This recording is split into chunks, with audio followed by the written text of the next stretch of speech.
परमेश्वर के सारे हथियार बांध लो कि तुम शैतान की युक्तियों के सामने खड़े रह सको, क्योंकि हमारा यह बल युद्ध लहू और मांस से नहीं, परंतु प्रधानों से और अधिकारियों से और इस संसार के अंधकार के हाकिमों से और उस दुष्टता की आत्मिक सेनाओं से है जो आकाश में है। इसलिए परमेश्वर के सारे हथियार बांध लो कि तुम बुरे दिन में सामना कर सको और सब कुछ पूरा करके स्थिर रह सको। झिलम पहनकर और पांव में मेल के सुसमाचार की तैयारी के जूते पहनकर और इन सब के साथ विश्वास की ढाल लेकर स्थिर रहो, जिससे तुम उस दुष्ट के सब जलते हुए तीरों को बुझा सको और उद्धार का टोप और आत्मा की तलवार जो परमेश्वर का वचन है ले लो। हर समय और हर प्रकार से आत्मा में प्रार्थना और विनती करते रहो और इसीलिए जानते रहो कि सब पवित्र लोगों के लिए लगातार विनती किया करो और मेरे लिए भी कि मुझे बोलने के समय ऐसा प्रबल वचन दिया जाए कि मैं साहस के साथ सुसमाचार का भेद बता सकूं, जिसके लिए मैं जंजीर से जकड़ा हुआ राजदूत हूं और यह भी कि मैं उसके विषय में जैसा मुझे चाहिए साहस से बोलूं। सब बोलेंगे आमीन। आमीन।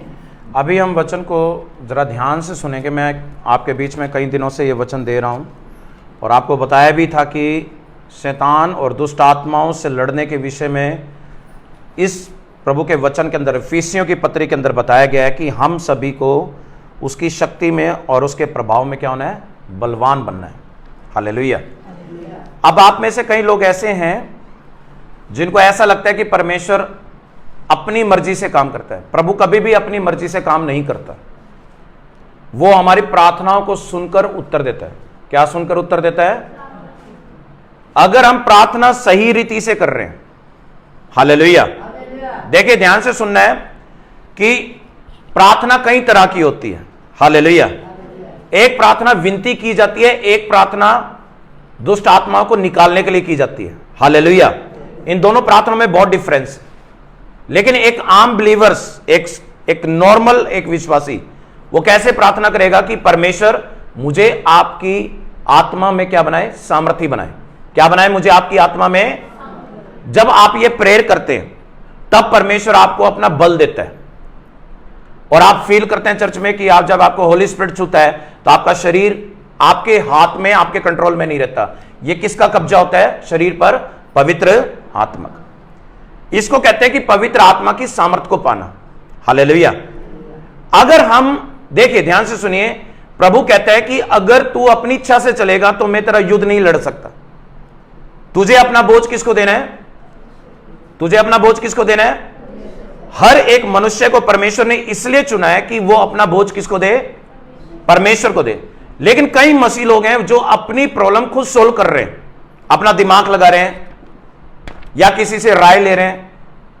तो क्या होता है, उससे हमारी प्रॉब्लम सोल्व होने के बजाय उल्टा और बिगड़ जाती, क्योंकि हम अपनी बुद्धि से काम कर रहे हैं।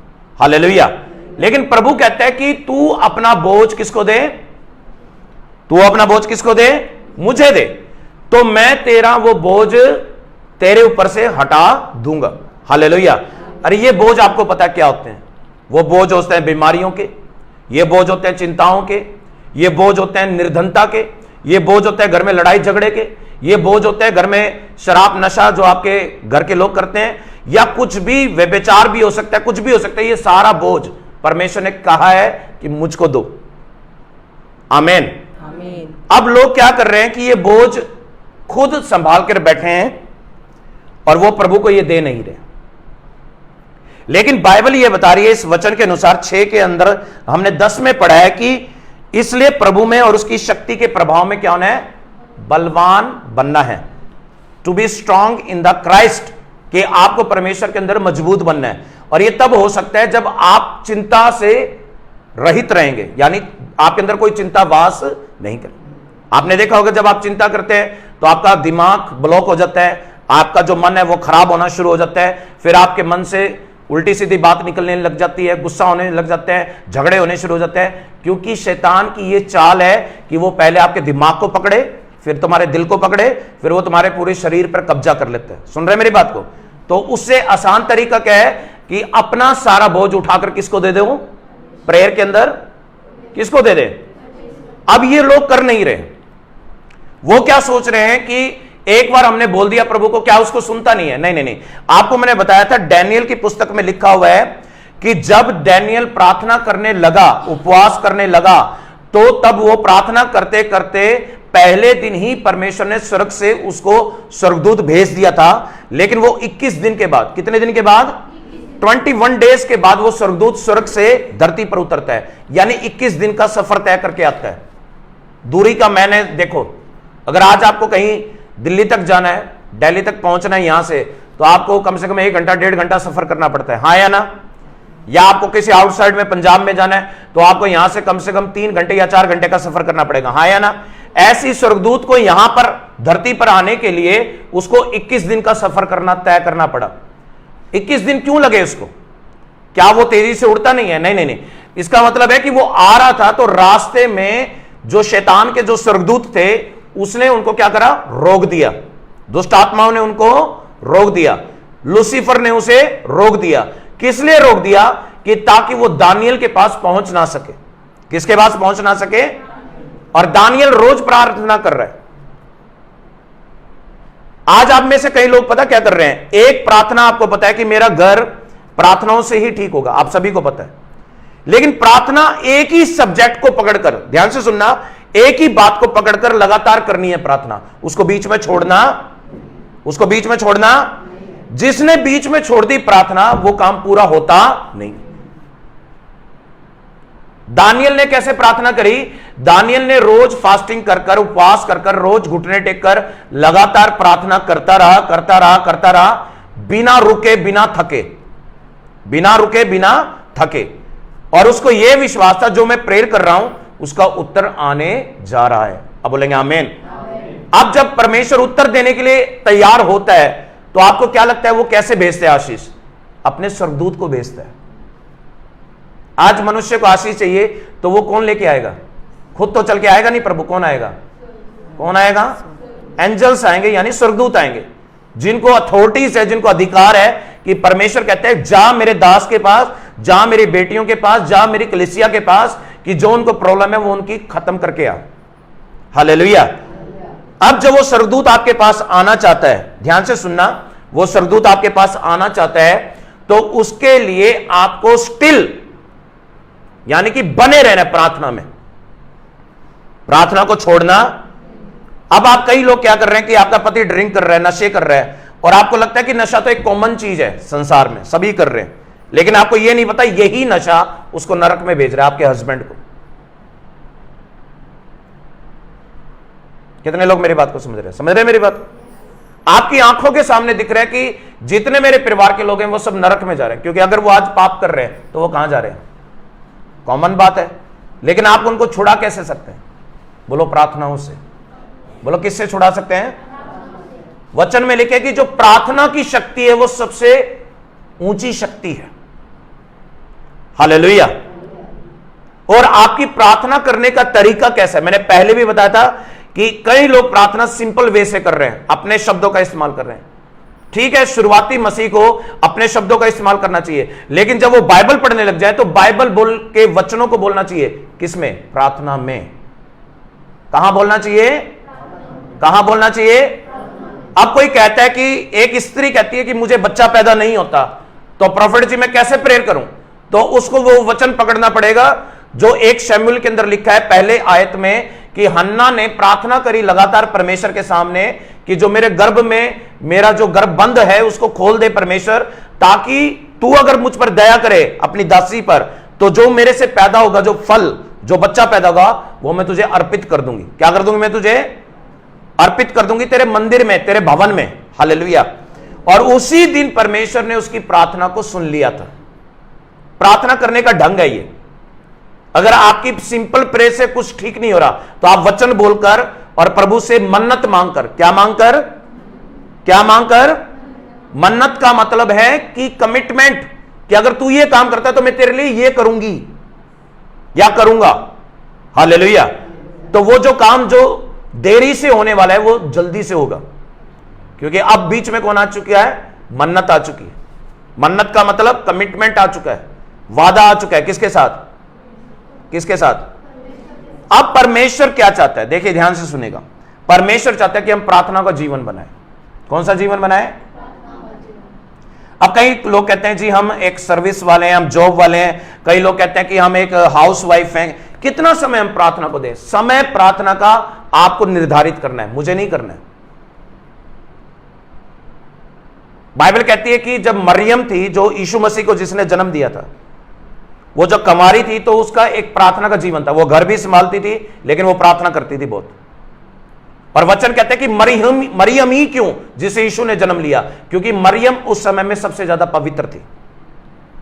क्योंकि जो पैदा हुआ वो पवित्र आत्मा से पैदा हुआ, और वो कौन था? यीशु मसीह। हालेलुया। यानी कुंवारी लड़की भी पवित्र हो सकती है आजकल के टाइम में, अगर वो प्रार्थना बहुत ज्यादा करती है तो।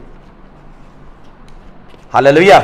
क्योंकि आजकल के टाइम में शैतान हर एक जवान लड़का लड़की को व्यभिचार में घेर रहा है। नोटिस करो अपनी लाइफ के अंदर उठा के। ये संसार की जो अभिलाषाएं, लालसाएं आपको अंत में कहां लेके जाएगी? नरक में। हाँ है ना? लेकिन आपको यह भी पता है कि पवित्र होया जा सकता है, लेकिन आप कोशिश करते नहीं है, तो इसका मतलब आप हार मान चुके हैं। किसके आगे? शैतान के आगे। और परमेश्वर किसकी मदद करता है? जो हार मानता, फिर बोलो, जो हार मानता नहीं है उसी की मदद की जाएगी। और जिसने हार मान ली, जिसने शैतान के आगे घुटना टेक दिया, उसकी परमेश्वर मदद नहीं कर सकता। अब सब बोलेंगे आमेन। कितनों को मेरी बात समझ में आई है? आज का जो टॉपिक है वो यही है कि प्रार्थनाओं से जीवन बदला जा सकता है। प्रार्थनाओं से जीवन अपना नहीं, दूसरों का भी। हालेलुया। आपको मैंने बताया कि अगर एक फैमिली के अंदर 5 व्यक्ति हैं घर में और एक मसीह है, 4 मसीह नहीं है, तो आप सोच लो कि आप अकेले एक ऐसे व्यक्ति हैं जिसको अपनी भी प्रेयर करनी है और 4 लोगों की अलग से भी प्रार्थना। आप मेरी बात समझ गए? इसका मतलब है कि 4 लोगों का भी जो भार है वो आपको उठाना पड़ेगा। कहां पर? प्रेयर में, कि उनको भी आप संभाल के रखें प्रभु जी, उनसे कोई गलत काम ना होने पाए। आप देखते नहीं है कई लोग क्या होता है कि घर के अंदर 5 लोग हैं, 2 मसीह हैं, लेकिन 3 लोग गलत चल रहे हैं। उन 3 व्यक्तियों के गलत चलने के कारण घर में टेंशन रहती है। हाँ या ना? और बाइबल ये कहती है कि जब घर के अंदर चिंताएं रहेंगी, टेंशनें रहेंगी, झगड़े होंगे, तो उस पीरियड के अंदर परमेश्वर आपके घर के अंदर अगर कुछ करना भी चाहेगा नहीं कर पाएगा। क्योंकि वजह क्या है कि घर के अंदर शैतान ने उन 3 लोगों को पवित्र आत्मा को मस्से से नहीं भरा है और वो दुष्ट आत्मा के चलाए चलते हैं। अब बाकी जो 2 लोग हैं जो घर में मसीह हैं, उनको क्या करना पड़ेगा? बोलो क्या करना पड़ेगा? उनकी भी प्रेयर करनी पड़ेगी जो मसीह में नहीं है। जो मसीह में है भी कहीं नाम के लिए, उनकी भी प्रार्थना करनी पड़ेगी। अब एक सिंपल सी बात है कि अगर एक इंसान अपनी खुद की प्रार्थना करने लगे, सुन रहे मेरी बात को, तो वो भी आधा पौना घंटा बीत जाता है। फिर अगर हम दूसरे को लेकर बात करेंगे प्रार्थना, तो उसमें भी आधा घंटा, थर्ड पर्सन में जाएंगे उसमें भी आधा घंटा। तो कैसे आप कहते हैं ये बात कई लोग कि मैं 15 मिनट में सारी प्रेयर कर लेता हूं? कितने लोग समझे मेरी बात? अगर रियल प्रेयर वेरियर है, अगर असली प्रार्थना योद्धा है, प्रार्थना से जीतना की कुंजी जानता है, तो वो ये भी जानता है कि छोटी प्रार्थना छोटा काम करती है, बड़ी प्रार्थना। ये प्रार्थना में मन कैसे लग सकता है? प्रार्थना में मन लग सकता है पवित्र आत्मा के द्वारा। बोलो किसके द्वारा? प्रभु से ये कहो कि मुझे प्रार्थना का जीवन दे। कौन सा जीवन दे? कि अगर मेरी प्रार्थना कमजोर है मेरे परमेश्वर, तो मुझे तेरी आत्मा के द्वारा प्रार्थना का जीवन दे। हालेलुया। और आपने कभी नोटिस करा है, चर्च में भी ऐसा हुआ है और कई जगह कई बार ऐसा हो भी जाता है कि एक ही घर में जो गलत चल रहा है उसके कारण बहुतों को प्रॉब्लम होनी शुरू हो जाती है। आप उसकी प्रेयर नहीं करते, तब जब प्रेयर करते हैं तो वो बचा रहता है। किससे? फिर आपको पता है कि मेरी प्रेयर से वो बचा हुआ है। किससे? दुष्ट आत्माओं से, या घर में झगड़ों से, या नशों से। तो आपका एक क्या बन जाता है फिर कि मैं रोज उसके लिए भी प्रार्थना करूं। पति अगर मसीह है, पत्नी मसीह नहीं है, तब पति के ऊपर बोझ किसका है? पत्नी का कि वो उसकी प्रार्थना करे। अगर पत्नी मसीह है, पति मसीह नहीं है, तो ये उस पे बोझ है कि वो किसकी प्रार्थना करे, और अपने बच्चों की भी। आमीन, हालेलुया। कितनों को बात समझ में आ रही है? अब वचन ये कह रहा है कि इसलिए प्रभु में, देखिए ध्यान से सुनना है मेरे साथ। अब हम शुरू करेंगे, ध्यान से सुने, वचन को सुनेंगे। हम 12 को मेडिटेट करेंगे, लेकिन मैं अभी 10 और 11 को समझा रहा हूं। 12 से फिर नीलम जी में मेरे साथ 12 में शुरू हो जाएंगे, लेकिन अभी मैं 10 में से और 11 में से बात कर रहा हूं। 10 में लिखा है कि इसलिए प्रभु में और उसकी शक्ति के प्रभाव में क्या होना है? सभी पढ़ो, क्या लिखा है वहां पर? बलवंत होना है। क्या होना है? बलवंत का मतलब पावरफुल बनना है। प्रभु में, प्रभु में क्या मतलब? वचन में। प्रभु का मतलब क्या है? वचन में मजबूत बनना है। जब आप वचन में मजबूत होते हैं तो फिर उसके बाद उसकी शक्ति के प्रभाव में। शक्ति क्या है? सामर्थ। किसकी? पवित्र आत्मा की, परमेश्वर की। हालेलुया। पहले तो वचन में पक्के बनो। पहले वचन को इतना पढ़ो कि तुम्हारा दिमाग वचन के अलावा कुछ ना सोचे। हालेलुया। संसारिक बातें हमारे दिमाग में क्यों चलती रहती है? क्योंकि दिमाग ने संसार की बातों को अच्छा समझा है।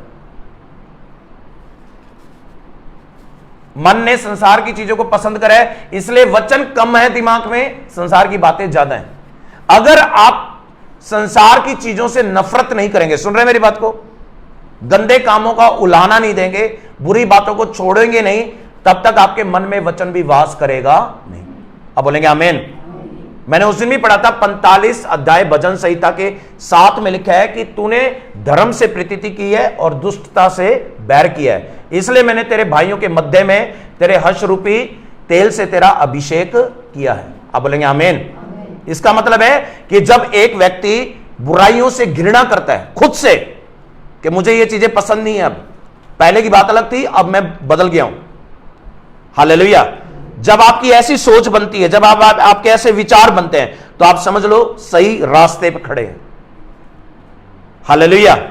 लेकिन आप किसी को बुराई देखकर आप उसको टोकते नहीं है और उल्टा उसकी सराहना कर रहे हैं या उसकी हेल्प कर रहे हैं, तो आप समझ लीजिए अभी तक आप प्रभु में नहीं है। कितनों को मेरी बात समझ में आ रही है? हाँ है ना? अब वचन ये कह रहा है कि जो परमेश्वर के अंदर है उनको प्रभु ने एक नई सृष्टि बोला है। क्या बोला? क्या बोला? एक नई सृष्टि का मतलब क्या है? कि आपने पुरानी बातें छोड़ दी हैं, पुराने विचार, पुराने जो संसार की अभिलाषाएं, लालसा वाला जो जीवन है, वो आप क्या करें? छोड़ दिया है, और एक नवजात बच्चे के समान, किसके समान? एक छोटे बच्चे के समान प्रभु में नया जन्म लिया है, जिसके बारे में मैं कितने टाइम से बोल रहा था कि अगर परमेश्वर के राज्य में प्रवेश करना है तो नए सिरे से जन्म पाना जरूरी है। एक बच्चे के समान बनो। किसकी नजर में? परमेश्वर की। जो परमेश्वर की नजर में बच्चे के समान नहीं है, तो वो अगर अपनी बुद्धि इस्तेमाल कर रहा है, प्रभु उसकी लड़ाई लड़ नहीं सकता, उसकी इच्छा पूरी नहीं कर सकता, उसको बचा नहीं सकता। हमें हमेशा प्रभु के आगे कैसा होना चाहिए? दीन होना चाहिए। बोलो कैसा होना चाहिए? जब हम दीन होंगे, नर्म होंगे, बच्चे के समान होंगे, तो प्रभु को समझ में आएगा कि ये अब मुझ पर क्या रख रहा है? भरोसा रख रहा है। किस पर रख रहा है? परमेश्वर मुझ पर भरोसा रख रहा है। और वचन ये बताते हैं भजन संहिता में कि मनुष्य पर भरोसा रखने से ज्यादा उत्तम है परमेश्वर पर भरोसा रखना। हालेलुया। आज मसीह लोग क्या कर रहे हैं कि परमेश्वर पे भरोसा कम, मनुष्य पे भरोसा ज्यादा। अब वो लोग पछताएंगे बाद में। अभी तो उनको सब कुछ सही लग रहा है क्योंकि वो उनकी मदद कर रहे हैं, लेकिन एक ऐसा टाइम आएगा कि जो वो आपकी मदद करना बंद करेंगे, फिर आपके पास रोने के अलावा कोई भी रास्ता। तो पहले दिन से वही सही ट्रैक पे क्यों नहीं आ जाते कि दुनिया को छोड़ो, रिश्तों को छोड़ो, अपने को छोड़ो और सारा भरोसा किसके ऊपर लेके आओ? किसके ऊपर लेके आओ? परमेश्वर पे लेके आओ, क्योंकि वही सबको चलाने वाला है। वो अविश्वासियों के मन भी बदल सकता है, विश्वासी की दूर की बात है। जब मिस्र में मूसा था तो फिरौन के मन को किसने कठोर किया था? शैतान नहीं या परमेश्वर ने? किसने किया था? परमेश्वर ने किया था ना। तो वो तो अविश्वासी था, और मूसा बार बार कह रहे कि हे परमेश्वर, कब तू अपने लोगों को छुड़ाएगा? वो कहते हैं मैं बहुत बड़े आश्चर्य कर्म करना चाहता हूं इस मिस्र देश के अंदर, तो उसके लिए मैं राजा फिरौन के मन को क्या करूंगा? कठोर करूंगा। अगर वो कठोर नहीं करता उसके मन को और एक दिन में ही छोड़ देता उन सभी को, तो ये जो जितने भी चमत्कार आप देखते हैं ये कभी देखने को मिलते, लाल सागर भी 2 भाग नहीं होता। हालेलुया। आपको आ रही बात समझ में? यानी कि विश्वासियों की नहीं, अविश्वासियों की मन भी किसके कंट्रोल में है? किसके कंट्रोल में है? तो इसका मतलब यह है जो तुम्हारे पति बदलते नहीं है ना कई बार प्रेयर करने से, तो इसका मतलब समझ लो परमेश्वर तुम्हें और ज्यादा प्रार्थना वाला बनाना चाहता है। वो पहली प्रार्थना भी सुन सकता है। नहीं समझ में आया? वो फर्स्ट डे फर्स्ट प्रेयर को भी सुन सकता है परमेश्वर, और पहले दिन भी आपके पति को बदल सकता है, लेकिन नहीं बदलता। क्योंकि प्रार्थना का जीवन बनेगा कैसे? क्योंकि एक ही चीज बार बार मांगोगे तो प्रार्थना का जीवन बन जाएगा। हाँ है ना? और तुम जब दुख पाते हो तो तुम सुधरते हो। मसीह लोग जब भेड़ के समान लाठी खाते हैं किसकी, तो वो सीधे ट्रैक पे आती है। हाँ या ना? तो उनको पता चलता है कि मुझे कैसे चलना है। आमीन। जब दुख आएगा हम लोग सही ट्रैक पे चलते हैं, हम ज्यादा मजबूत बनते हैं। हालेलुया। और जब हम सही ट्रैक पे चलते हैं, सही रास्ते पे चलते हैं, तब शैतान और दुष्ट आत्माएं हिल जाती हैं। उनको समझ में आ जाती है कि अब ये व्यक्ति क्या हो रहा है, मजबूत हो रहा है, और अब ये अकेला उद्धार नहीं पाएगा, इसका पूरा घराना भी बचेगा और ये औरों को भी बचाने वाला बन। जोर से बोलेंगे हालेलुया। कितनों को मेरी बात समझ में आई है? आई है या नहीं आई है? अब जो लोग प्रेयर कम करते हैं ना, मुझे कई लोग आते हैं कहते हैं प्रॉफिट जी ज्यादा प्रार्थना में क्या रखा है, मैं तो 5 मिनट की प्रेयर करती हूँ, सब मिल जाते हैं। वो 5 मिनट की प्रेयर में पता क्या मांगते हैं? एक तो काम लगना मांगते हैं। सुनते जाना मेरी बात को, क्योंकि मैं अब गहरा जाऊंगा आज थोड़ा सा। सुन रहे हैं मेरी बात? 5 मिनट में वो क्या मांगते हैं? काम लगे, पैसा आए घर में। सेकंड वो मांगते हैं मेरे बच्चे सही चले, या फिर वो मांग लेते हैं कि ज्यादा से ज्यादा मेरे घर में झगड़े ना हो। और ये 5 से 15 मिनट की या 20 मिनट की प्रेयर में ये सब हो सकता है, लेकिन आगे तो नहीं गए आप। कितने लोग मेरी बात को समझ रहे हैं? आधे 1 घंटे की प्रेयर में जब जाएंगे तो आप लोगों का जीवन बदलेंगे अपनी प्रेयर से। और जो 2 घंटे की प्रेयर में गया वो अपने मोहल्ले को बदलने वाला है आने वाले टाइम के अंदर, यीशु के नाम। हालेलुया। क्योंकि प्रार्थना में ही शक्ति है। बोलो मेरे साथ, प्रार्थना में ही। और जब तक पवित्र आत्मा नहीं है आपके जीवन में, तब तक आप सच्ची प्रार्थना कभी नहीं कर सकते। तो मुझे चाहिए, सभी बोलो मुझे चाहिए, मुझे पवित्र आत्मा पहले चाहिए, और उसकी शक्ति में प्रभावशाली बनना है, बलवान बनना है, सामर्थ पाना है, तभी मेरी प्रार्थनाएं प्रभावशाली होंगी और सामर्थ से भरी होंगी। सब एक साथ बोलेंगे आमीन। कितनों को मेरी बात समझ में आ रही है?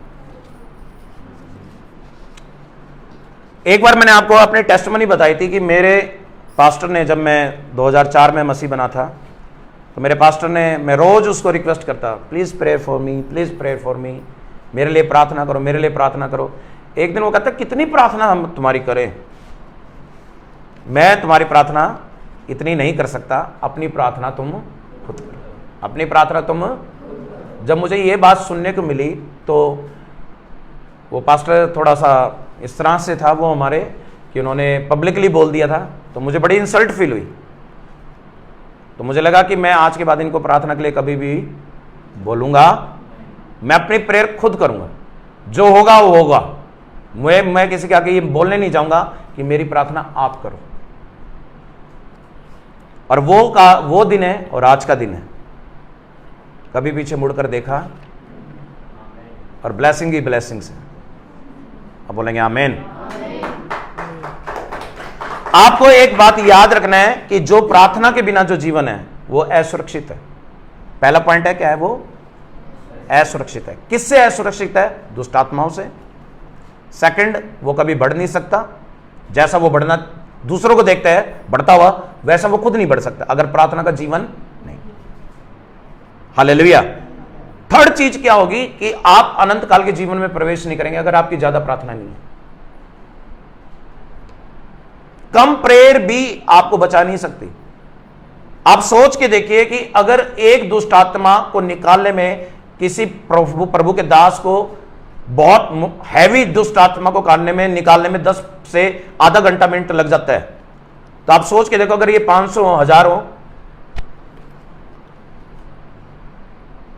प्रेयर ज्यादा नहीं चाहिए? हाँ या ना, बस मुझे इतना बताना। और आप सोचते हो इस तरह से कि आसमान तो खाली पड़ा है, कुछ दिखता तो है नहीं इसमें, दुष्ट आत्मा वगैरह काली काली कुछ उड़ती दिखती तो नहीं है, तो आसमान खाली है, यहीं से प्रेयर करो पहुंच गई है। नहीं नहीं नहीं, वो पहुंचती नहीं है। जब तक नहीं पहुंचती जब तक आपका पवित्र आत्मा से जन्म नहीं हुआ होता। हालेलुया। मैंने बताया आपको दो प्रार्थना सुनी जाती है इमीडिएटली, एक अन्य भाषा और सेकंड मन की प्रार्थना। कौन सी प्रार्थना? और ये प्रार्थना पे लोग ध्यान नहीं देते। अन्य भाषा की प्रार्थना लोग जानते नहीं है क्योंकि उनको पवित्र आत्मा नहीं मिला है। फिर मन की प्रार्थना वो कितनी देर करें? मन की प्रार्थना में ही वीक हैं आज 90% लोग। वो जुबान की प्रार्थना में बिलीव करते हैं। और आपको पता होना चाहिए जुबान शरीर से कनेक्टेड है, आत्मा से भी कनेक्टेड होती है अगर मन साफ हो तो। लेकिन अगर मन साफ नहीं है तो शरीर प्रार्थना कर रहा है, आत्मा प्रार्थना नहीं कर रही होती। और लेकिन मन की प्रार्थना आत्मा की प्रार्थना है। मन की प्रार्थना आत्मा की प्रार्थना है। हालेलुया। गहरा सीक्रेट बता रहा हूं, भेद बता रहा हूं, समझ में आ गया हो तो। शरीर भी प्रार्थना करता है लेकिन वो आत्मा से नहीं हो सकती है कई बार, अगर आत्मा साफ नहीं है तो। अगर आत्मा पाप नहीं कर रही है, पवित्र है, तो शरीर और आत्मा दोनों एक हो गए हैं। अब दोनों की प्रार्थना मुंह से भी बोलने से, अन्य भाषा बोलने से, सिंपल प्रेयर से भी सुनवाई होगी। लेकिन जो पाप कर रहे हैं उनकी आत्मा पाप में दबी हुई है लेकिन शरीर प्रार्थना कर रहे हैं, इसलिए उनकी प्रार्थना सुनी जाती।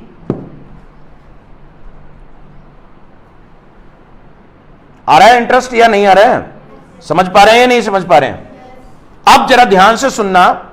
मैंने 10 में पढ़ा है कि इसलिए प्रभु में यानी वचन में और उसकी शक्ति के प्रभाव में यानी पवित्र आत्मा की सामर्थ्य में बलवान बनो। 11 में लिखा है कि परमेश्वर के सारे हथियार बांध लो। क्या बांध लो? क्या बांध लो? जब कोई लड़ाई लड़ने जाता है, कोई राजा या कोई भी सेनापति, तो वो अपने हथियार बांधते हैं, हाँ या ना? मसीहियों के पास कौन सी हथियार है? बोलो, सबसे बड़ा हथियार है प्रार्थना का। प्रार्थना का हथियार। जो प्रार्थना का हथियार नहीं चलाएगा वो सेफ नहीं है, उस पर शैतान अटैक करेगा। लेकिन जो बार बार प्रार्थना करता रहेगा, हथियार चलाता रहेगा, वो जीतेगा। अब सब बोलेंगे आमीन। अब यहां से क्लियर हो रहा है, आपको समझ में आ रहा है कि परमेश्वर के सारे हथियार क्या करने हैं? बांधने। वो हथियारों के नाम हम आगे पढ़ेंगे। लिखा है सारे हथियार बांध लो कि तुम शैतान की युक्तियों के सामने, युक्तियों का मतलब है इंग्लिश में प्लान, योजना। हिंदी में किसकी योजना? शैतान की। शैतान आपको क्या लगता है बस वो घर में आपके पति को शराब ही पिलाना चाहता है? नहीं नहीं, शराब पिलाकर वो व्यभिचार में गिरेगा। व्यभिचार में गिर कर आपकी जो जितनी जमा पूंजी है वो शैतान निचोड़ लेगा। किससे? व्यभिचार से भी, और दूसरा नशे से भी। आप गरीब होना शुरू हो जाएंगे। प्लान बता रहा हूं मैं शैतान का क्या होता है आजकल। हालेलुया। फिर वो पाप में गिर जाएगा तो पत्नी की नजर में गिर जाएगा। पत्नी की नजर में गिर गया तो पत्नी भी विरोध करेगी। पत्नी विरोध करेगी तो डाइवोर्स होगा। डाइवोर्स होगा तो घर उजड़ेगा। बढ़ रहा है ना प्रॉब्लम? प्रॉब्लम बढ़ रही है या घट रही है? फिर उसके बाद यह भी हो सकता है कि पति पत्नी एक दूसरे को मार दे जान से, क्रोधी बना दे शैतान उसको, उसी व्यक्ति को, वो अपने पत्नी का मर्डर कर दे। कुछ भी हो सकता है। और पब्लिक इंसल्ट होगी जब ये इतनी बातें घर में बढ़ेगी और बात ये उखड़ के आएगी कि ये तो मसीह थे और इनके जीवन में ये हो रहा है। क्यों? मसीह नाम के मसीह हैं एक्चुअल में, लेकिन वो अंदर से मसीह नहीं है। अंदर से मसीह होते तो प्रार्थना करते। अगर असली ओरिजिनल प्रभु के बच्चे होते तो वो प्रार्थना करते, लेकिन वो प्रार्थना नहीं कर रहे, इसलिए इतनी प्रॉब्लम है। हालेलुया। कितने मेरी बात को समझ पाए हैं? आ रहा है समझ में? अब उसकी योजना क्या है? शैतान एक प्रॉब्लम लेके नहीं आता। आप में से कई बहनें सोचती हैं चलो मेरा पति ड्रिंक ही तो कर रहा है, 2 पैक ले रहा, कोई प्रॉब्लम नहीं, चलन दो, ऐसे 10 साल चलने दो, कोई नहीं। 10 साल के अंदर वो शैतान आपको पिला पिला के आपके हस्बैंड के फेफड़े खराब नहीं कर देगा? समय से पहले मार नहीं सकता क्या वो? कई लोग कहते हैं प्रभु ने नहीं बचाया उसको। प्रभु कैसे बचाए? प्रभु बचाएगा तेरी प्रार्थना से। और तू प्रार्थना करती नहीं है और प्रभु के हाथ में ऐसे कह के दे दिया तू इसको देख ले। अब वो क्या देखेगा परमेश्वर? परमेश्वर तो ये देखता है कि कौन मसीह कितनी प्रेयर कर रहा है, हाँ या ना। शैतान आपकी आंखों के सामने आपके हस्बैंड को नशा करवा रहा है, उसके फेफड़े खराब करा है, किडनी खराब करवा रहा है, और वो फिर मर रहा है। और वो कहां जा रहा है? फिर स्वर्ग जा रहा है या नरक जा रहा है? नरक ही जा रहा है। आपकी आंखों के सामने शैतान सब कुछ कर रहा है, लेकिन आप देखते हुए भी उसको बचा नहीं पा रहे। क्यों? क्योंकि आप अपने दिमाग से प्रॉब्लम सोल्व करना चाह रहे हैं कि किसी ना किसी तरीके से ठीक हो जाए, लेकिन नहीं होगा। वो बिना प्रार्थना के ठीक नहीं होगा। मान लो मेरी बात को। अगर सिंपल प्रेयर काम नहीं कर रही तो कौन सी प्रेयर करनी है? फास्टिंग। कौन सी प्रेयर करनी है? उपवास वाली प्रार्थना करनी है। और मैंने पहले ही बताया कि प्रार्थना के अंदर घी डालना है। प्रार्थना एक आग है और आग में घी डालना है। कौन सी प्रार्थना? उपवास की प्रार्थना। आपकी जो शक्ति है ना वो डबल हो जाती है फास्टिंग में। पता है ये बात? कईयों को ये भी नहीं पता। और मैं हमेशा बोलता हूं फास्टिंग प्रेयर करो। घर में दुख ज्यादा चल रहा है, क्या करो? शैतान से लड़ना है तो क्या करो? नहीं, पहले कहेंगे नहीं जी प्रॉफिट जी आप प्रेयर करो, शॉर्टकट तरीका तो आप ही है वो। नोटिस मी, मेरी बात समझ रहे हैं? आपको अपना बोझ और अपना युद्ध खुद लड़ना है। अगर मेरी प्रेयर से आप 1 घंटा या 10 दिन या 1 महीना तक रेस्ट पा सकते हैं तो याद रखना मेरी बात को, आपको हमेशा मेरी जरूरत पड़ेगी। और मैं कभी नहीं चाहता मैं किसी को अपाहिज बनाऊं कि वो मुझ पर डिपेंड हो। जैसे मेरे पास्टर ने कहा था खुद करो प्रेयर, तो आज मैं भी कहता हूं अपनी प्रेयर खुद करो। Hallelujah, hallelujah. और मैं ये विश्वास दिलाना चाहता हूं कि आज जो अपनी प्रेयर के अंदर विश्वास करेगा, सुन रहे मेरी बात को, वो जीतेगा। मैं सच कह रहा हूं। अपनी प्रेयर पे बिलीव करना शुरू करो आज से। आपका फेथ क्यों खत्म हो गया कि मैं दूसरों की प्रेयर पे डिपेंड हो गया? वो कारण यह है कि आपने खुद चाहा कि मैं दूसरे से प्रेयर करवाता रहूं। दूसरों को देख रहे हैं कि एक आ रहा है कमजोर सा विश्वासी, वो 24 घंटे पास्टर जी के पास खड़ा रहता है, प्रॉफिट जी के पास खड़ा रहता है, कर दो प्रेयर कर दो। दूसरा भी जो प्रेयर करने वाला है वो भी सोचता है चल मैं भी लाइन में लग जाता हूं। वो मूर्ख है। समझदार इंसान कभी भी अपना बोझ उठाकर कभी दूसरे को नहीं देता है। वो कहेगा कि मैं सीख गया हूं, समझ गया हूं, सामर्थ्य मिल गया, अब मैं अपनी लड़ाई खुद लड़ूंगा। आमेन। मान लीजिए रात को प्रॉब्लम होगी और मैंने फोन नहीं उठाया आपका, या मेरा आउट ऑफ रीचेबल है मेरा नेटवर्क, मैं आपकी प्रेयर नहीं कर पा रहा, क्या करोगे? अपनी प्रेयर खुद करनी पड़ेगी कि नहीं करनी पड़ेगी? हाँ या ना? हाँ या ना? हाँ या ना? हाँ या ना? हाँ या ना? तो सोचो एक बार ये बात, दिल से लगा के देखो कि क्यों बार बार हमें दूसरों के पास जाना पड़ रहा है। क्यों? मैं ये नहीं कह रहा मुझसे दूर हट जाओ। असल में प्रभु का दास तो वचन के लिए रखा गया है। लोग उससे प्रेयर भी करवाते हैं तो शुरुआत में तो ठीक है, लेकिन 24 घंटे उससे प्रेयर करवाते रहे तो ये ठीक। आमेन। आपको क्या सीखना है इस समय? आपको क्या समझना है? अभी राइट नाउ आपको यह समझना है कि पवित्र आत्मा चाहता है कि आप अपनी खुद प्रार्थना करने वाले बन जाएं। हथियार क्या है हमारा? सबसे पहले प्रार्थना का। फास्टिंग उसमें आग है, डबल आपकी पावर हो जाएगी। फास्टिंग से प्रेयर करेंगे। शैतान भी बहुत अटैक करेगा फास्टिंग में। आप जो चीज करना चाहते हैं वही नहीं करने देगा। उन्हीं दिनों में व्यभिचार पहले कम करने का मन करता था, फास्टिंग में भी व्यभिचार ज्यादा करने का मन करेगा। ये किसकी चाल है? योजना किसकी है? समझ जाओ आत्मा में। वो भी अपने पर आ रहा है तो तुम भी अपने पर आ जाओ। वो अपनी औकात दिखा रहे शैतान, तो तुम भी अपनी औकात दिखाओ। शैतान को मारो। हालेलुया। और जिसने शैतान को मारना सीख लिया, दुष्ट आत्मा को लताड़ना सीख लिया, वही ब्लेस है। अब बोलेंगे आमेन। हालेलुया। क्या शुरू करें? For we do not wrestle against flesh and blood, but against principalities, against powers, against the rulers of the darkness of this age, against spiritual hosts of wickedness in the heavenly places. Then verse 13 says, therefore take up the whole armor of God, that you may be able to withstand in the evil day, and having done all to stand. बस अभी आप ध्यान से सुने कि अभी हमने वचन में क्या पढ़ा है 12 में क्योंकि हमारा मलयुद्ध, क्या युद्ध? कौन सा युद्ध? स्पिरिचुअल वॉरफेयर, इंग्लिश में बोलते हैं स्पिरिचुअल वॉरफेयर, यानी कि एक ऐसी लड़ाई चल रही है जो बंद नहीं हो सकती। ये एक ऐसी लड़ाई है जो कभी बंद, आप तो धरती पर आपको नहीं पता है, लेकिन पवित्र आत्मा वचन से बताता है कि आज भी परमेश्वर के स्वर्गदूत शैतान के स्वर्गदूत से आकाश में लड़ रहे हैं। वो कभी लड़ाई बंद होती? हालेलुया। अब परमेश्वर क्या कहना चाहता है कि इस मलयुद्ध में लहू और मांस से नहीं है। किससे नहीं है हमारी लड़ाई? किससे नहीं है? अब मान लो आपका पति अगर गुस्से में आकर आपको एक थप्पड़ लगाए आपकी पवित्रताई के कारण, तो आप समझ लेना कौन बोल रहा है उसमें से? Satan.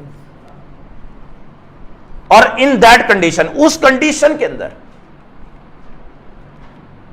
अगर आपने कंट्रोल कर लिया, पवित्र आत्मा आपको कंट्रोल करने के लिए बोलेगा उस समय, और अगर आपने कंट्रोल कर लिया और आप शांत रहे तो आप ही विनर हैं। फिर याद रखना इस बात को।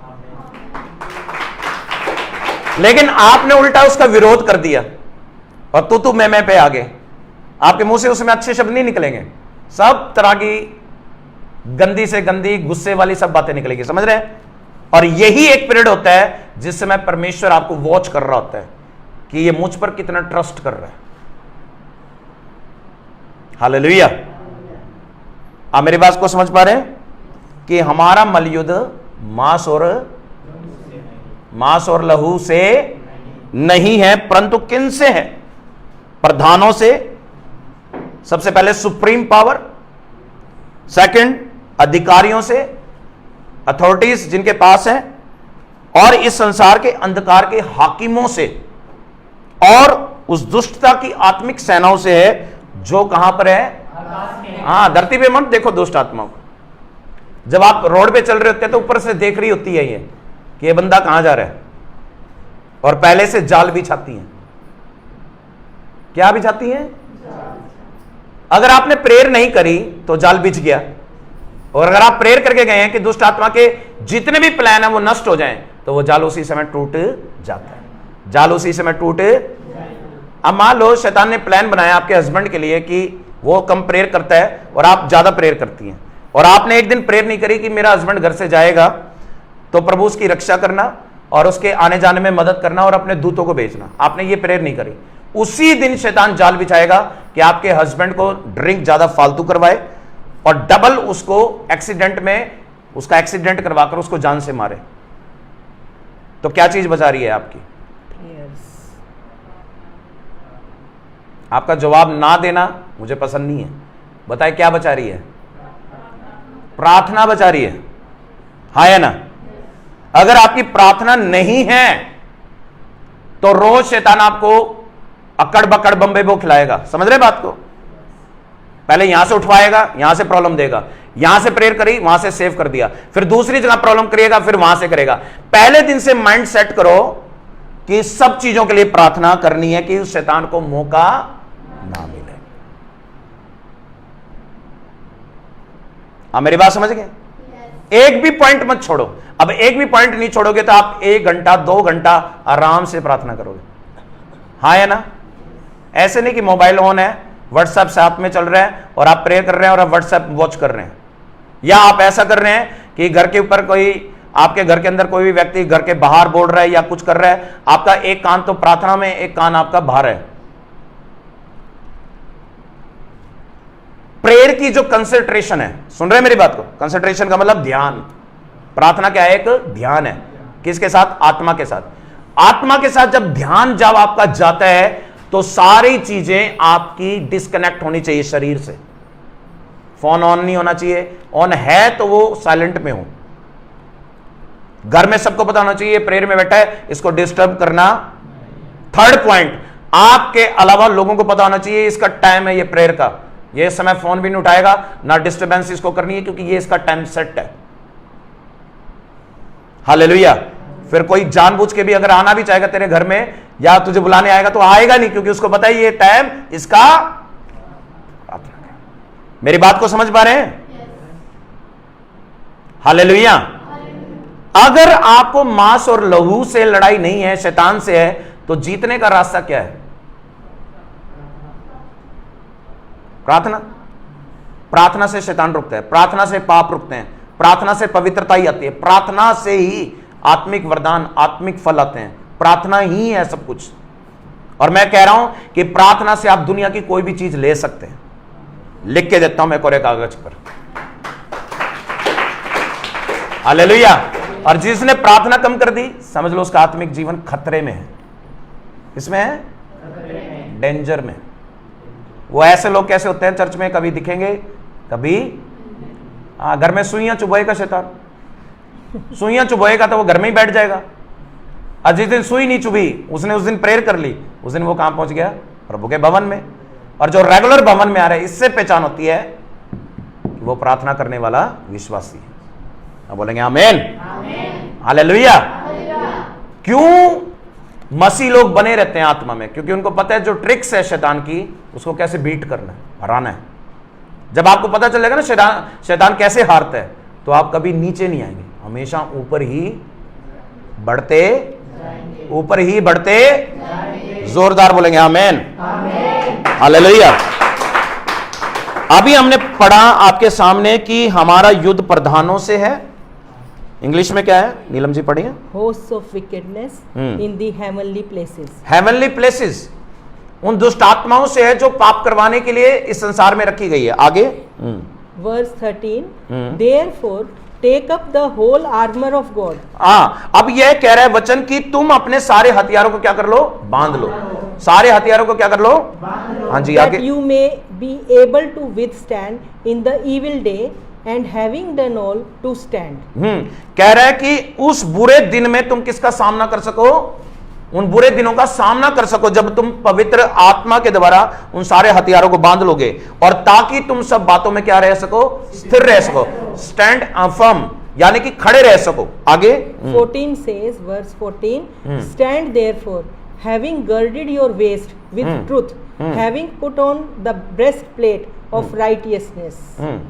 15 verse says, and having shod your feet with the preparation of the gospel of peace. जी, यहां पर आप जरा ध्यान से सुनेंगे सभी कि 14 में पहला हथियार बताया गया है, सत्य से अपनी कमर कसना। ये कमर, ये सच में कमर नहीं है। आप मेरी तरफ देख रहे हैं? कहीं सोचे कि ये बेल्ट बांधना है, नहीं, ये बेल्ट नहीं है। कमर पे ही बेल्ट बांध जाती है। This is the cord of connectivity with the righteousness, Yes. with the string of righteousness. इसका मतलब हुआ कि आप पवित्र आत्मा की धार्मिकता की क्या पहन रहे हैं? वो बेल्ट बांध रहे हैं जो आपके जीवन पर बंधी रहे। हालेलुया। क्योंकि वचन में क्या लिखा है, जरा ध्यान से सुने। सत्य से अपनी कमर कसनी है। सत्य से, सत्य क्या है? परमेश्वर का वचन। अब जिसको वचन ही नहीं पता वो पाप करेगा ही या नहीं करेगा? कहीं तो कहते हैं कि कहना चाहिए आज, हाँ कहना चाहिए। किसी ने मुझसे पूछा कि लड़के लंबे बाल रख सकते हैं, तो आई टेल देम कि मैंने उनको बताया कि आप लंबे बाल नहीं रख सकते। तो उनको पता नहीं है, कई पास्टर भी लंबे बाल रखते हैं। वो नबियों के टाइम था जब लंबे बाल रखते थे। पौलुस एक नबी था, तो उसने तो लंबे बाल नहीं रखे, हाँ है ना? हालेलुया। शैम्यूल था, शैम्यूल भी था, और वहां पर शिमशोन था जिसको परमेश्वर ने कहा था कि तू अपने बच्चे के सर पर छुरा मत फेरना, क्योंकि ये मेरा नबी है। क्या है ये? मेरा नबी है। क्या है ये? मेरा नबी है। नबी भविष्यद्वक्ताओं के सर पे बचपन से छुरा नहीं फेरा जाता था, वो अपने बाल कटवाते नहीं। ये पुराना नियम है।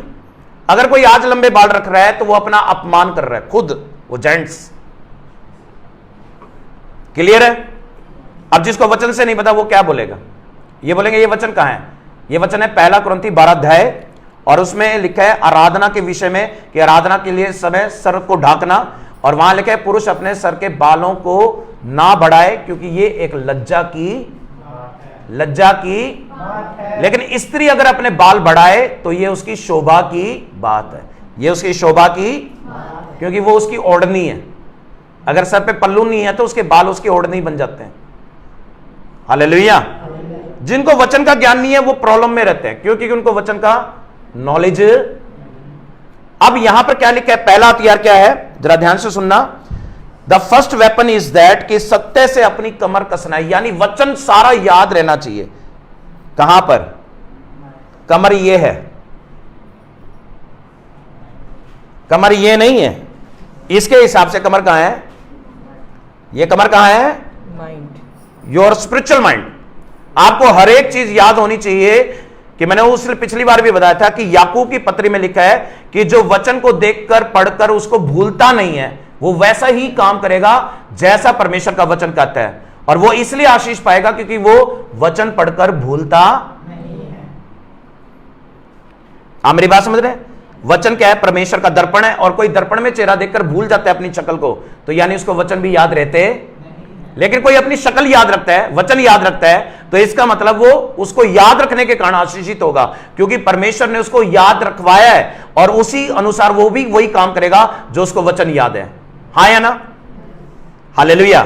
अब सत्य से कमर कसने का मतलब है हर एक वचन आपको पता होना चाहिए कि परमेश्वर का वचन मुझे क्या मिला है, वो आपके माइंड में और आपके दिल में हमेशा वास करे। अब बोलेंगे आमीन। सेकंड हथियार क्या है? पढ़िए जी। Therefore, take up the whole armor of God, that you may be able to withstand in the evil day, and having done all, to stand.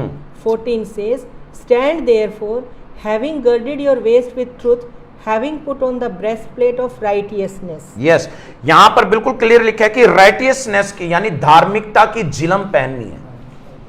क्या पहननी है? क्या पहननी है? आपको पता है धार्मिकता क्या है? धार्मिकता का मतलब है कि आप अब कोई पाप करते, अब आप कोई पाप करते, इतना वचन पढ़ा, इतना वचन पढ़ा, इतना वचन दिल में रहने लग गया, दिमाग में रहने लग गया, बैप्टिज्म ले लिया। किसका? पानी का। होली स्पिरिट अपना आप से छू लेता है। मैंने पहले भी बताया कि कईयों को पानी का बैप्टिज्म नहीं मिलता, उससे पहले उनको बैप्टिज्म किसका मिल जाता है? होली स्पिरिट का।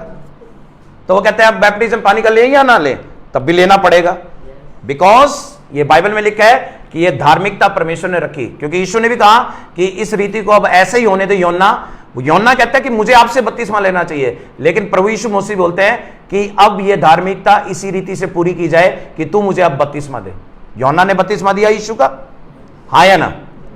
अगर वो खुद पवित्र आत्मा से भरा हुआ था ऑलरेडी, तो उसको क्या जरूरत थी? लेकिन बाद में आप देखते हैं कि पवित्र आत्मा सच में एक कबूतर के रूप में, डॉव के रूप में उसके ऊपर आकर बैठता है। किसके ऊपर? उस दिन कंफर्मेशन होता है कि वहां से स्वर्ग से आवाज आती है कि ये मेरा प्रिय पुत्र है। ये कौन है? मेरा पहली बार आप बाइबल में देखते हैं नए नियम में कि हेवन के दरवाजे खुले हुए, स्वर्ग का दरवाजा, और उसमें से आवाज आई है कि ये मेरा प्रिय बेटा है। यानी कि पहली बार जो आपको पवित्र आत्मा स्पेशली किस पर उतरती हुई दिखी है? सारे संसार पे नहीं, सिर्फ Son of God. ओके। लेकिन पेंटाकोस्टल डे को, कौन से दिन को? कौन से दिन को? पेंटाकोस्टल डे को पवित्र आत्मा सब पर उतरा, और वो कौन था? यीशु मसीह का आत्मा।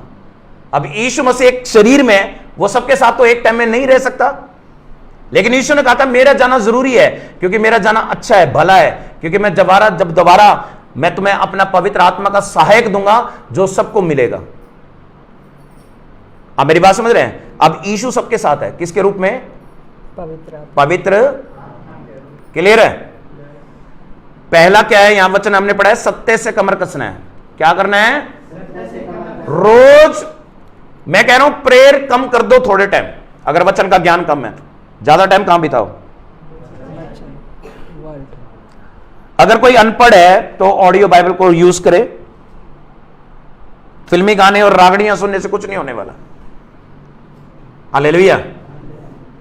आप कहां जाओगे फिर? और आपको पता है कि ये टाइम बहुत बेशकीमती है, हाँ या ना? तो कहां टाइम स्पेंड करना है? वचन में। वचन ही आपको पापों से बाहर लाता है, वचन ही आपको आशीष देता है। आमीन। अगर आपको सारे वचन याद रहेंगे तो आपको सवाल नहीं होंगे आपके जीवन में।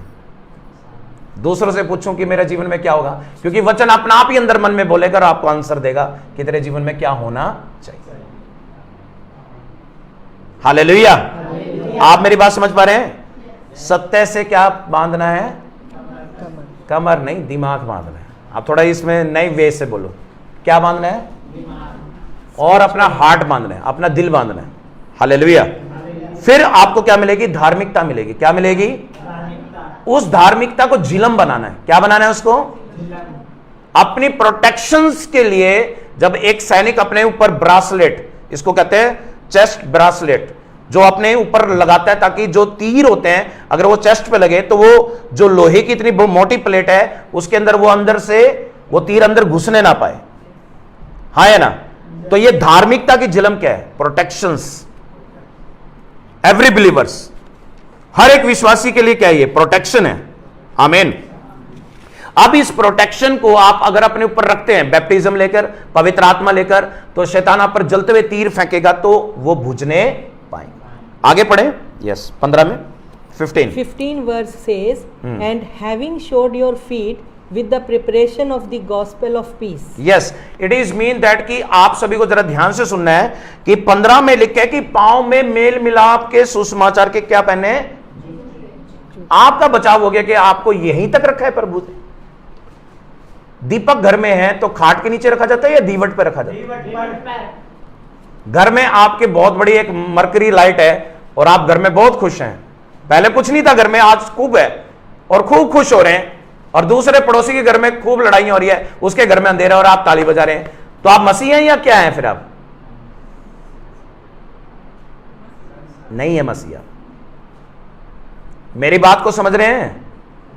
हाँ या ना? अगर अपनी स्पिरिचुअल पावर बढ़ानी है, अगर अपना आत्मिक लेवल इंक्रीज करना है और आप चाहते हैं कि मैं जिंदगी भर टिका रहूं मसीह के अंदर, तो आप अपने पांव में मेल मिलाप के सुसमाचार के जूते पहनकर निकल पड़े। शुरुआत कहां से करें? रिश्तेदारों से। शुरुआत करें अपने पड़ोसी से, और जब वो सब कवर हो जाएं तो उसके बाद आउटर में जाकर लोगों को प्रचार दीजिए कि जैसे मैं बचाऊं तो आप भी बचाए जा सकते। तो आपकी पावर थोड़ी नहीं रहेगी, दुगनी हो जाएगी,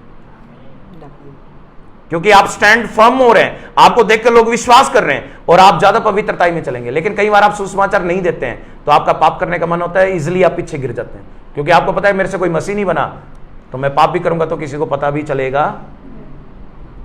लेकिन आपसे मसीह बनते हैं और आप पाप करना भी चाहेंगे तो भी नहीं कर पाएंगे। क्यों नहीं कर पाएंगे? क्योंकि आपको इतना पता है कि मुझसे 20 लोग मसीह बने, तो ऐसा ना हो कि मैं गिरूं तो उसके साथ वो भी गिरे। तो आप और सचेत रहेंगे, सिक्योर्ड करेंगे अपना आप। हाँ है ना? और जब ज्यादा सिक्योरनेस के साथ चलेंगे, ज्यादा सावधानी से चलेंगे, तो आपसे लोग बचाए और आपकी पावर डबल होती। आप बोलेंगे आमेन।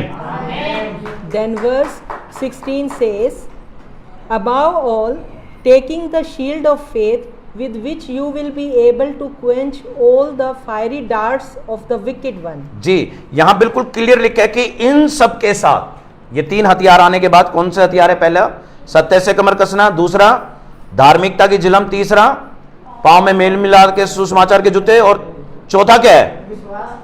विश्वास की ढाल। कौन सी ढाल? Shield of faith. Shield of faith, विश्वास की ढाल। अब मान लीजिए आपको ऐसा दिखाई दे रहा है कि आपके घर में आज लड़ाई होगी। शैतान ने पूरा प्रकटीकरण कर दिया है कि आज पति ने फोन करके बोला है कि आज अपनी पत्नी को फोन करके कह रहा है आज मैं तुझे पिटूंगा, तूने मेरे साथ ये गलत करा है। हालेलुया। और आपने भी सोच लिया आज तो गई मैं, आज तो मेरा पति डंडे मारेगा। समझ रहे मेरी बात को? इन दैट पीरियड आपको अपने आप को सेव करना है Prayers. विश्वास की प्रार्थना से। और उस समय लोग प्रेयर करते नहीं है। 90% कहते हैं जब जो हो रहा है फिर भुगत ही लेते हैं। आप नहीं समझ पाए मेरी बात। हथियार गिर देते हैं, प्रार्थना ही छोड़ देते हैं उससे। अरे आज तो पीटेगा तो चलो पीटने दे, फिर एक दिन पीटेगा फिर वो 10 दिन भी पीटेगा। हाँ या ना? शैतान क्या करता है कि एक के द्वारा घर के अंदर सारे घराने के लोगों को नीचे गिरा देते हैं। और अगर आप प्रेयर, आपको दिख भी रहा है कि ये मेरे पे हावी हो रहा है दुष्ट आत्मा, तो आपको अंगेस्ट में लड़ना है या आपको चुप बैठना है? कैसे? प्रेयर से। आप कैसे करेंगे कि विश्वास की ढाल लेंगे। कौन सी ढाल लेंगे? कौन सी ढाल लेंगे? शील्ड ऑफ द फेथ, उसको पकड़कर ब्लॉक करेंगे उस जलते हुए तीरों को जो शैतान आप पर, आपके परिवार पर मार रहा है। ब्लॉक करेंगे, बोलेंगे शैतान तेरी हर एक चाल में यीशु के नाम से कैंसिल करता हूं। तू मेरे पति को भड़का रहा है, किसी भी रीति से वो मुझे छूने भी नहीं पाएगा, क्योंकि तेरा वचन कहता है 1000 और 10,000 तेरे दाहिनी और बाईं ओर गिरेंगे, वरन मुझे छूने ना पाएंगे। जब आप ये वचन बोलोगे, आपका पति घर में चाहे पी के भी आएगा, लेकिन आपको टच नहीं कर पाएगा यीशु के नाम में। By faith protect yourself, Shield of faith. Shield of faith. Hallelujah ji. Now, verse 17 says, and take the helmet of salvation and the sword of the Spirit, which is the word of God. Yes, यहां पर अभी हमने पढ़ा है कि वहां तक अब पांचवा हथियार, देखिए ध्यान से सुनिए। पहले था कौन सा? सत्य की कमर, सेकंड था धार्मिकता की झलम, तीसरा था मेल मिलाप के सुसमाचार के जूते, और चौथा था विश्वास की डाला। पांचवा हथियार आपके सामने है, उद्धार का टोप। पांचवा हथियार कौन सा है? ये टोप क्या है?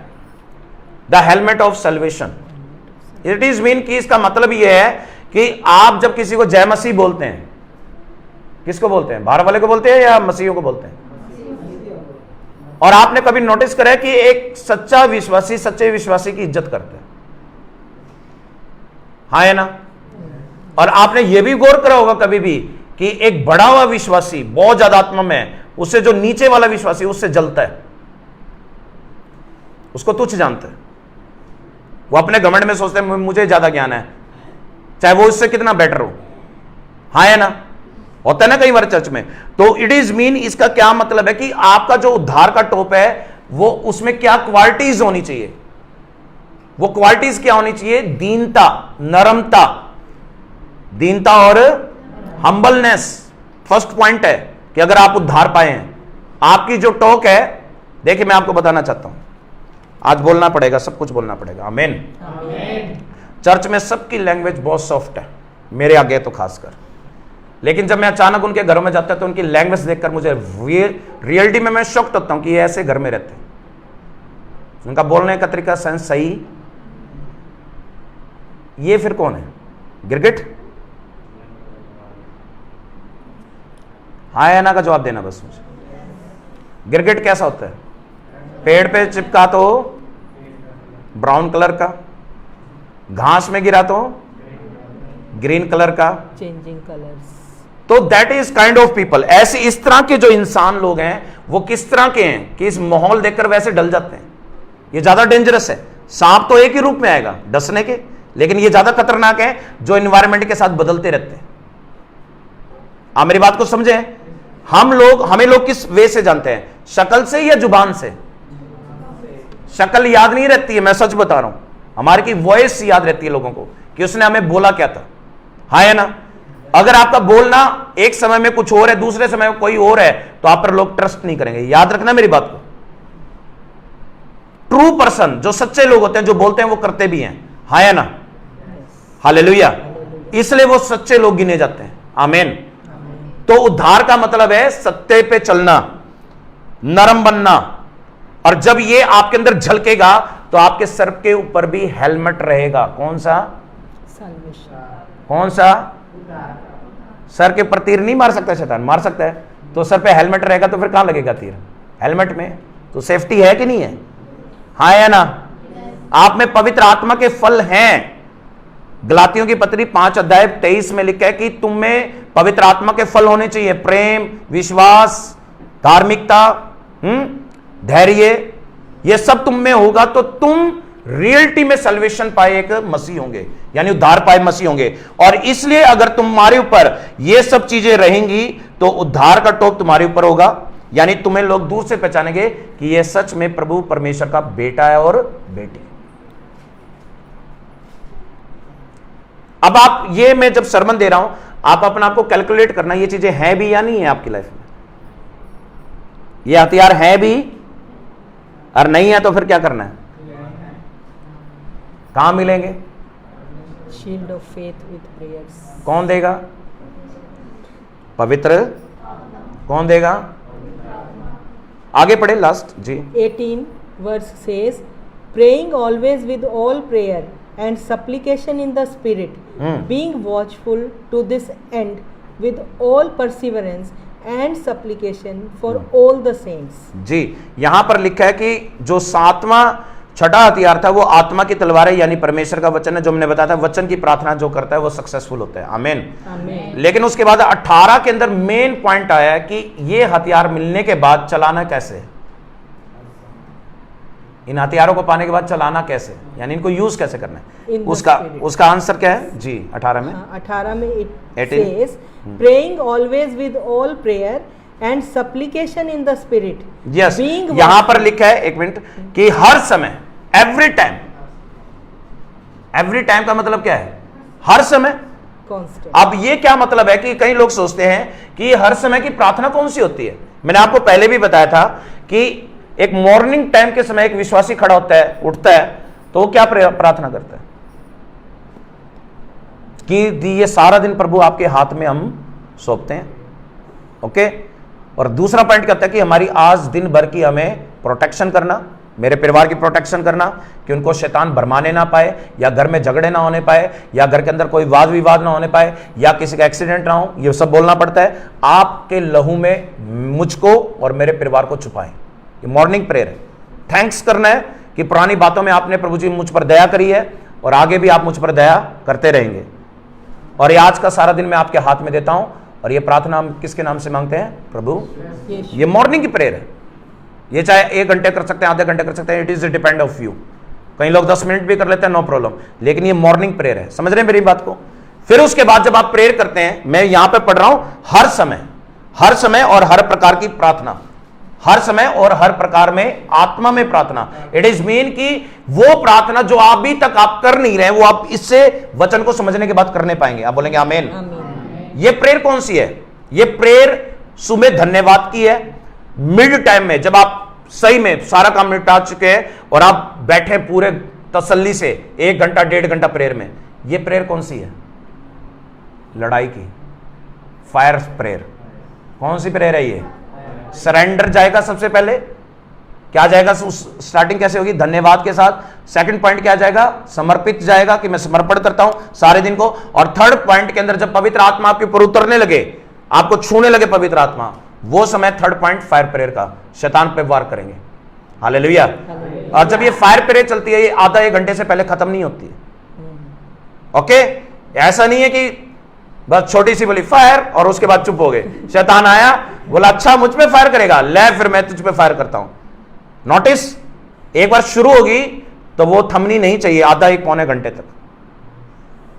आत्मा जब भरता है वो इतना नहीं भरता, वो पूरा भरेगा। हालेलुया। और जब आप फायर करना शुरू करेंगे तो उसके बाद डेविल हारा हुआ है। आगे पढ़े। Being watchful to this end with all perseverance and supplication for all the saints. जी, यहां पर लिखा है कि तुम्हारी प्रार्थना हर समय हर प्रकार से आत्मा में प्रार्थना करना, विनती करते रहो और इसलिए जागते रहो कि सब पवित्र लोगों के लिए। किनके लिए? अब पवित्र लोग कौन आते हैं? कहां आते हैं भाई? चर्च में आते हैं या ठेके पे खड़े होते हैं? मार्केट में घूम रहे हैं वो है पवित्र लोग, जो या चर्च में आ रहे हैं वो लोग। Got my point? अपनी प्रेयर तक सीमित नहीं रहना है, सारी कलीसिया को कवर करो। जिनको आप जानते हैं, जिनसे आपकी बनती है, जो आपको लगता है कि ये पवित्र हैं, हाँ ये अच्छे हैं, उनकी भी प्रेयर पीछे से करो, सपोर्ट दो उनको। हालेलुया। क्योंकि वहां लिखा है कि तुम सब पवित्र लोगों के लिए लगातार विनती किया करो। जी, next 19 Verse 19 says, and for me that utterance may be given to me, that I may open my mouth boldly to make known the mystery of the gospel. जी, यहां लिखा है कि पौलुस कह रहा है कि मेरे लिए भी प्रार्थना करो। वो इतना बड़ा परमेश्वर का दास है, इतना उसको प्रभु ने दान वरदान दिए हैं, तब भी वो ये बात बोल रहा है कि इतनी बात बोलने के बाद तुम मेरे लिए क्या करा करो? तुम मेरे लिए क्या करा करो? प्रार्थना करा करो कि मुझे बोलने के समय, वचन सुनाते समय मुझे प्रबलता से वचन सुना सकूं, परफेक्टली सुना सकूं, आत्मा से भर के सुना सकूं। और कह रहे हैं कि सुसमाचार का भेद भी दे सकूं जिनको नहीं पता है। हालेलुया। तो इसका मतलब है कि ये प्रार्थना आपके विश्वासियों तक सीमित नहीं है। आपका जो लीडर है, चर्च का कोई लीडर है, यानी जैसे मैं हूं, तो मेरे लिए भी प्रार्थना किया करो। समझ रहे मेरी बात को? क्योंकि अगर आत्मा में बढ़ रहा हूं तो आप भी बढ़ेंगे, नॉर्मल बात है। आम विश्वासी भी बढ़ेगा और आप सबको कवर करेंगे तो सबके ऊपर प्रभु का अभिषेक बना रहेगा। आगे पढ़े 20 में जी। Verse 20 says, "For which I am an ambassador in chains, that in it I may speak boldly as I ought to speak." जी, कितना पवित्र वचन है प्रभु का कि वो पौलुस कह रहा है कि मैं जंजीर में जकड़ा हुआ क्या हूं? राजदूत हूं। किसका? परमेश्वर का। राजदूत का मतलब होता है एम्बेसडर ऑफ द गॉड। परमेश्वर का राजदूत हूं मैं। और कह रहा है कि मुझे परमेश्वर ने इसलिए दुनिया में जन्म दिया कि मैं लोगों को क्या दूं? सुसमाचार दूं, प्रभु के बारे में बताऊं और प्रभु के पास लोगों को लेके आऊं। इसलिए मेरे लिए ये भी प्रार्थना करो कि मैं साहस से बोलूं लोगों को पब्लिकली, मैं डरे बिना ये काम कर पाऊं। तुम इसके लिए भी मेरे लिए प्रार्थना किया कर। अब मैं वही चीज आपको बता रहा हूं कि ये प्रार्थना क्या कर सकती है। आज का वचन समझ में आया? Yes. The change the life by the prayer. आपका जीवन बदला जा सकता है किसके द्वारा? एक प्रार्थना आप ऐसे कर रहे, इमोशनल कर रहे, रो रो के, लेकिन एक विश्वास से प्रार्थना कर रहे, हथियार लेकर। जो अभी हथियार पड़े, जीतेगा कौन? इमोशनल वाला जीतेगा या हथियार वाला? एक रो रही है बहन, अरे प्रभु कब सुनेगा, तेने तो मेरी मट्टी प्लेट करवा दी, ये करवा दिया, है ना, बोल देते हैं ना कहीं बेवकूफ से। उनको ये नहीं पता कि परमेश्वर इमोशनल नहीं है, वो क्या है? प्रैक्टिकल है। कैसे है? हमारे परमेश्वर कैसे हैं? प्रैक्टिकल हैं। जब तक आप कुछ करेंगे नहीं वो भी कुछ करता। आप ऐसे इमोशनल होके बोलते रहेंगे, उसको कुछ नहीं सुनाई देगा। लेकिन आप विश्वास से वचन पे चल के प्रेयर करेंगे तो उसके बाद उत्तर पे उत्तर, आंसर पे आंसर, आशीष पर आशीष आती चली जाएगी। अब सब बोलेंगे आमीन। कितनों को आज वचन समझ में आया? बदलेगा आज से जीवन? या आज भी वैसे ही जाओगे, घर में सो जाओगे खाना खा के?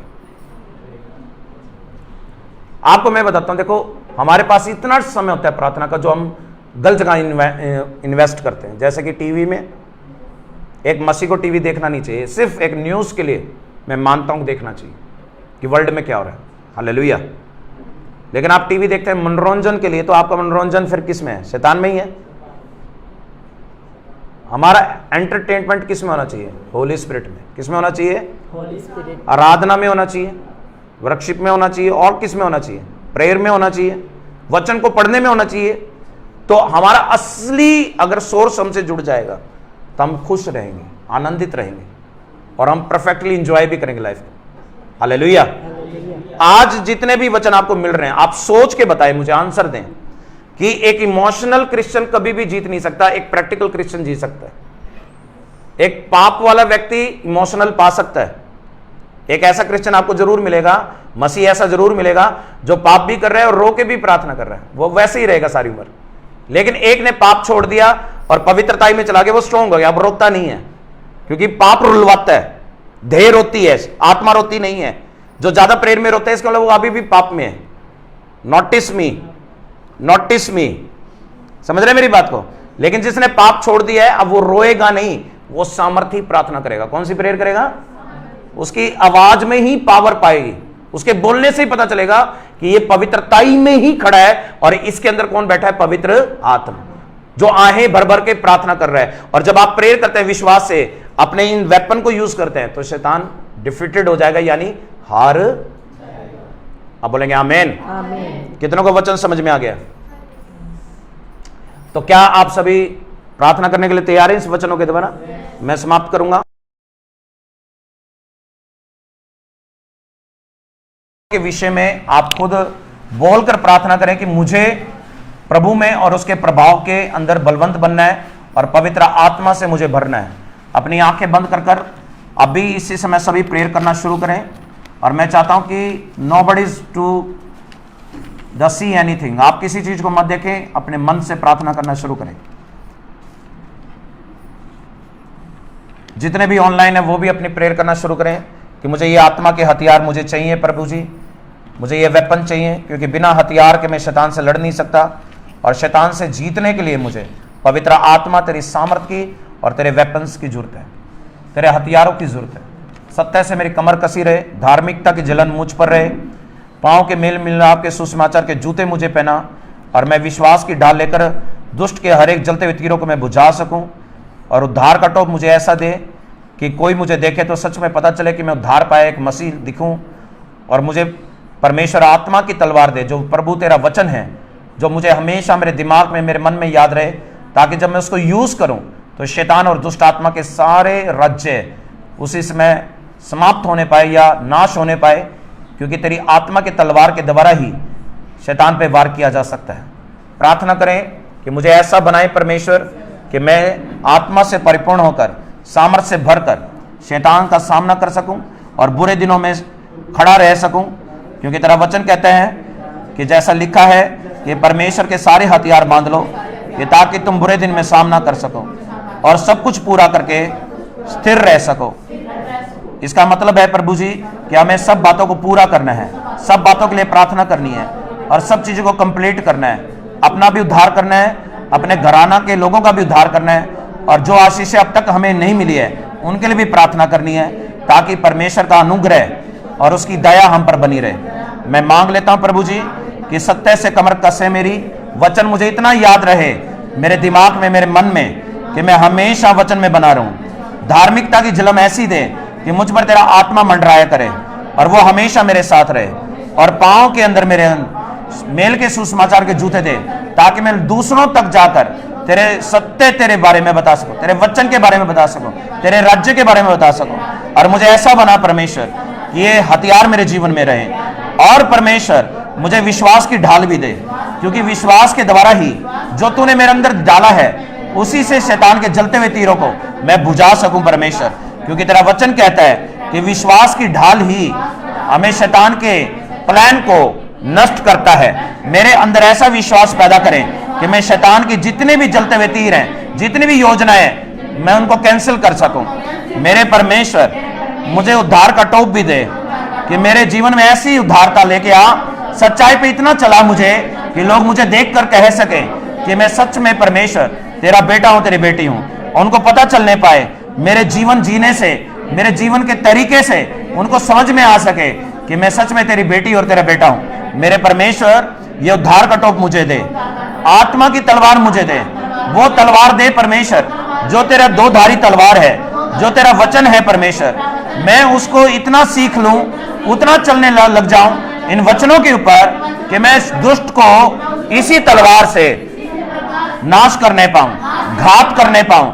मुझे ताकत दे परमेश्वर, ये वचन को यूज करने की ताकत दे कि शैतान के हर एक प्लान को मैं इसी आत्मा की तलवार के द्वारा उसको नष्ट करने पाऊं। और मुझे एक ऐसा जीवन दे जैसे वचन में लिखा है कि हर समय और हर प्रकार की आत्मा में प्रार्थना में कर सकूं, और मैं लगातार विनती कर सकूं कलीसिया के लोगों के लिए, पवित्र के लोगों के लिए मैं लगातार प्रार्थना कर सकूं। मुझे ऐसा बनाए परमेश्वर कि मैं अपने लिए भी और अपने घराने के लिए भी और कलीसिया के लोगों के लिए भी मैं सच में प्रार्थना कर सकूं। और मुझे ऐसा ही जीवन चाहिए। जब मेरे जीवन में ऐसा आपका आत्मा आएगा तो मैं ये सारे काम कर पाऊंगा, ये सब कुछ करने पाऊंगा। इसलिए मेरे प्रभु जी मुझे आत्मा भरा हुआ जीवन, पवित्र आत्मा से भरा हुआ जीवन दीजिए, और मैं अपना आप को समर्पित करता हूं आज से ही ये जीवन मुझे सच में मिलने पाए, और मैं तेरे कामों में, तेरी महिमा में, तेरी स्तुतियों में मैं बढ़ने पाऊं। प्रभु जी ये सब बातें आपके हाथ में देते हुए मैं ये प्रार्थना विनती अपने प्रभु यीशु के नाम से मांग लेता हूं। सब एक साथ बोलेंगे आमीन। तारीफ करें, धन्यवाद करें, हालेलुया। मैं चाहता हूं कि आप सभी अपने स्थानों पर खड़े होंगे और वही गीत गाएंगे जो अभी हम गा रहे थे, और उसकी स्तुति करेंगे, उसकी महिमा करेंगे।